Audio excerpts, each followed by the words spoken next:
What's up guys, it's Hyena. We are doing RuneScape Hardcore Iron Man Episode 2, and we are starting off where we left off with Restless Ghost. Getting an easy dub with Restless Ghost, we then move on to Witch's Potion. We are also going to do Pirate's Treasure. I don't quite remember what it's called, but we're also going to do the quest where you collect 4 beads for the guy at the top of the Wizard's Tower, and that ends up taking the majority of the time. The weird thing about returning to RuneScape after such a long break is I remember the general layout of where everything is in the world, but I don't know like any spawns or anything.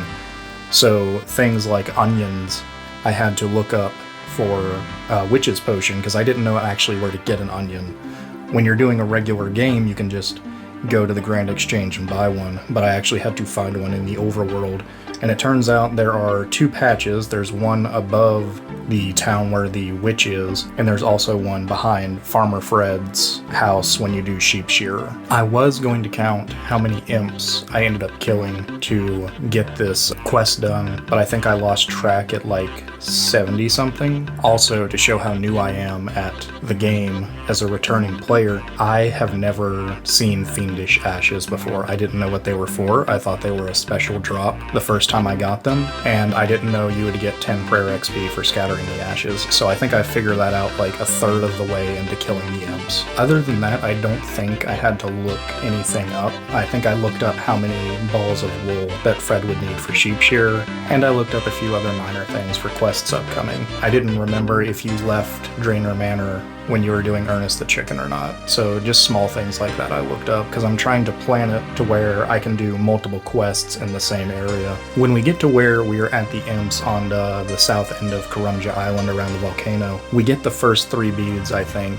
in maybe like 15 minutes of real game time, and that was very deceptive because this yellow bead doesn't show up for like an hour and a half at least. I actually thought that maybe they had put something new in the game where you had to actually start the quest before you could get all the beads. So I googled it to make sure that I could actually do it like maybe 100 imp kills in probably, because it was just so unlikely that I wouldn't have it yet. I've probably done this quest maybe 4 times on different accounts, and it never takes more than like 30 minutes. Like, this was an insane amount of time to get 4 beads, unless they've lowered the drop rates. Other than that, we don't really do anything that's super complicated. So in RuneScape news, I had seen, and I don't remember which YouTuber it was, it might have been Sir Plugger, or maybe Sir Plunger, I'm not sure. But there's this thing where if you're PKing bots in like high-level areas to make money, you can actually get permabanned because you'll get reported as a bot. It turns out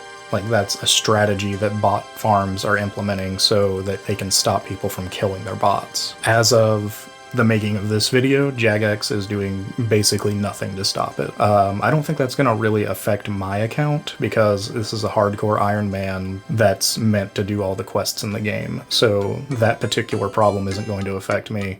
But I know that a large portion of the player base, if it's still the same as it was like 5 or 6 years ago, is really into PKing. Like, that's their in-game content. So hopefully Jagex does something to alleviate the problem or sets up some actual customer service so people that get permabanned by killing bots can actually appeal and get their accounts back. Also, apparently Project Xanaris, which was where they were going to have Project Xanaris, which was the thing that they were going to do, which would allow you to have a bunch of different custom servers, and you could like mess with the different XP rates or drop rates or something like that.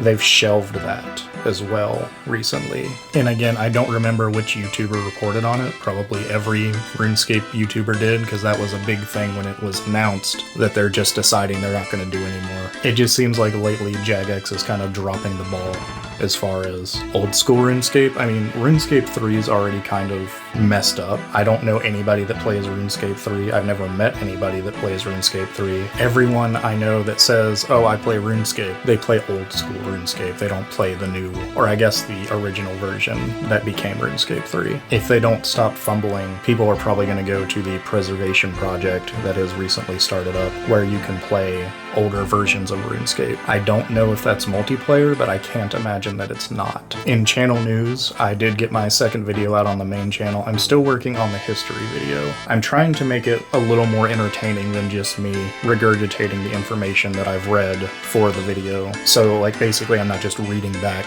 my notes to the camera and then having some editing behind it. The second video is on why people quit card games for the main channel though, and it turned out, I think, a lot better than the first video did. So I didn't have any audio problems, I didn't have any focus problems with my camera.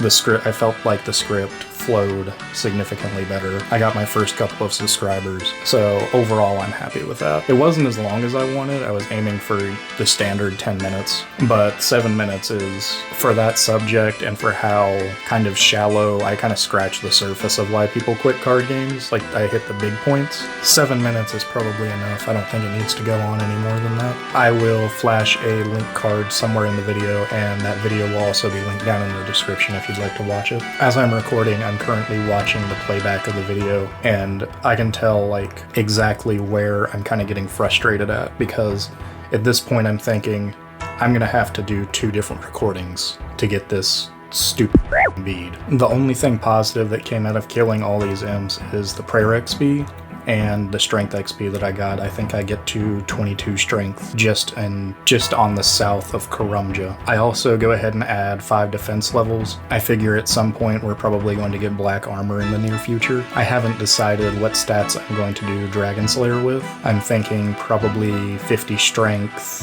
40 attack, and maybe 30 defense. I haven't decided which monsters I'm going to train on. I don't know drop tables very well. If anyone has any suggestions, let me know. This is currently a free-to-play account. When we complete Dragon Slayer, we're going to move into the paid content. Anyway guys, that's about all I have for this video, so enjoy the Chillscape background, and I will see you next time.